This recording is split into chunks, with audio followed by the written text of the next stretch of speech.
You see, one of the fundamental problems is that people don't actually pay attention to what they're thinking or what they're feeling. Even if they're aware of what they feel or how they feel, they don't really know what it means to feel those things. You have to understand that it's oftentimes not what you feel that makes a difference. It's what you choose to do with that information that makes a difference. And which is why making choices is difficult, because it's not about what you know, it's about what you're going to do about it. The same way that knowledge doesn't equal understanding nor application. The thing is, these two different options you suggested in the comment, they're not two different things from each other. They're actually the same thing. The fact that you're already contemplating on letting it go, but you're not even sure if you should let it go, that itself is information that you have to pay attention to. If it was something that was bringing you joy and clarity in your life, you would not be questioning that in the first place. Obviously, you're thinking this way for a reason. Obviously, if it was truly fueling you, if it was serving you right now, you would not be thinking this thing in the first place. People have to accept that sometimes there's really no way you can control the situation. You can only control your own self, your own patterns, your own reactions to things. And you have to fundamentally understand that there is no real fundamental distinction between releasing something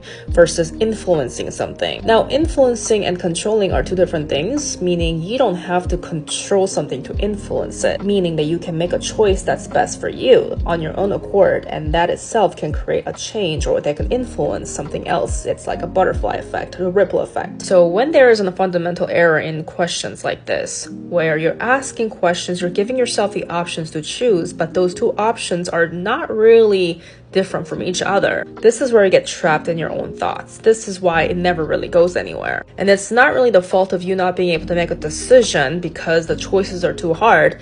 It's that you're not really giving yourself a leeway. You're not actually allowing yourself to expand beyond your own thinking. Understand that sometimes your way of releasing, your choice to release and surrender, is the way to influence a situation. Because realistically, if there was any other way, any better way for you to influence a situation, you would have done it already. You would be doing it already.